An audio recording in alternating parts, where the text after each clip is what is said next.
అడుగు బయటకు వేయటానికి వెళ్తే చివరికి మన నాయకుడు ఇంటికి ఆ రోజున పోలీస్ వ్యవస్థ ద్వారా తాళ్లు కట్టిన విషయాన్ని ఇప్పటికీ మన కళ్ళ ముందు మెదులుతా ఉందని చెప్పి నేను తెలియజేస్తా ఉన్నా. అధికారం ఉందనే అహంకారంతో ఆనాడు మంత్రులుగా ఉన్న వ్యక్తులు జోగి రమేష్ లాంటి వాళ్ళు ఎక్కడి నుంచో వచ్చి ఏ విధంగా దాడి చేశారో మన కళ్ళ ముందు ఇవాటికి సజీవ సాక్ష్యంగా ఉందని చెప్పి కూడా తెలియజేస్తా ఉన్నా. అదేవిధంగా మన పార్టీ కార్యాలయం మీద కూడా దాడి చేసి మన ఆత్మస్థైర్యాన్ని దెబ్బతీయాలనే ప్రయత్నం చేశారు. అదే కాదు, ఈ వేదిక మీద ఉన్న చాలామంది నాయకులు ఏవైతే ప్రజల తరపున పోరాటం చేసిన వ్యక్తులు ఉన్నారో, తెలుగుదేశం పార్టీ తరపున క్రియాశీలకంగా ఉన్న నాయకులు ఉన్నారో, ఒక కొల్లు రవీంద్ర కావచ్చు, ఒక అచ్చెన్నాయుడు గారు కావచ్చు, ఇటువంటి అయ్యన్న పాత్రుడు కావచ్చు, ఇటువంటి వాళ్ళ అందరి మీద అక్రమంగా అరెస్ట్ చేసి రోజుల తరబడి జైల్లో పెడితే ఒక్కటి గుర్తుంచుకోవాల్సిన అవసరం ఉంది. ఆ రోజు మన నాయకుడు నారా చంద్రబాబు నాయుడు గారు ఎన్నో రోజులు ప్రతి సంఘటన జరిగినప్పుడు నిద్రలేని రాత్రులు గడిపి ప్రతి కుటుంబాలకి ధైర్యాన్ని చెప్పి వాళ్ళకి ఆత్మవిశ్వాసాన్ని కల్పించి మరి నిలబెట్టే విధంగా చేశారు.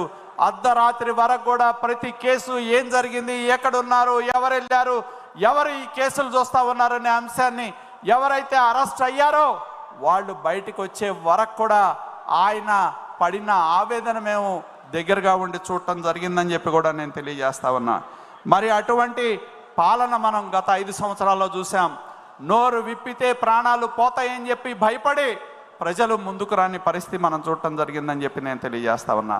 అదేవిధంగా ఇవాళ మొన్న ఎన్నికలు వస్తే సమయం వచ్చింది, మరి ప్రజలు మొన్న ఎన్నికల్లో కసిగా గత పాలనకి వ్యతిరేకంగా, ప్రభుత్వానికి వ్యతిరేకంగా ఓటు వేశారు. దుర్మార్గ పాలనని నేల కూల్చారు, కూకటి వేళ్లతో పెకలించడం జరిగింది.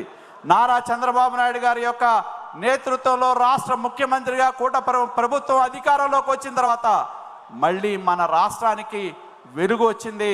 చీకట పాలన పోయింది, ప్యాలెస్ పాలన పోయి ప్రజా పాలన ఇవాళ రాష్ట్రంలో కొనసాగుతూ ఉందని చెప్పి నేను తెలియజేస్తా ఉన్నా. అదేవిధంగా ఇవాళ మనం వచ్చిన తర్వాత పునర్నిర్మాణాన్ని మనం మొదలు పెట్టడం జరిగింది.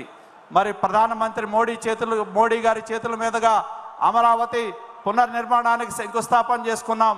పోలవరం నిర్మాణాన్ని ముందుకు తీసుకువెళ్తా ఉన్నాం.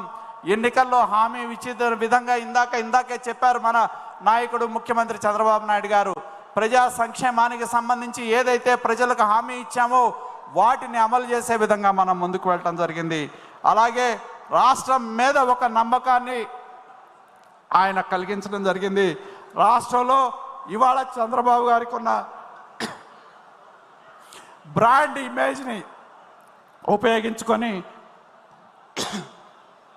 పెట్టుబడులు వస్తూ ఉన్నాయి. ఈ కొద్ది కాలంలోనే 4 లక్షల కోట్ల పెట్టుబడులు మన రాష్ట్రానికి వచ్చినాయి. అదేవిధంగా ఉద్యోగ ఉపాధి అవకాశాలు పెరిగినాయి.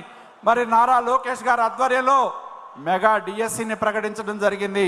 అలాగే ఇవాళ విద్యుత్ రంగంలో 10 లక్షల కోట్ల పెట్టుబడులు రావడం జరుగుతూ ఉంది. ఎన్టీపీసీ లాంటి కేంద్ర ప్రభుత్వ సంస్థలు ముందుకొచ్చి 1,00,000 కోట్ల రూపాయల దాకా పెట్టుబడులు పెట్టడం జరుగుతుంటాం మనం చూస్తూ ఉన్నామని చెప్పి కూడా నేను తెలియజేస్తా ఉన్నా.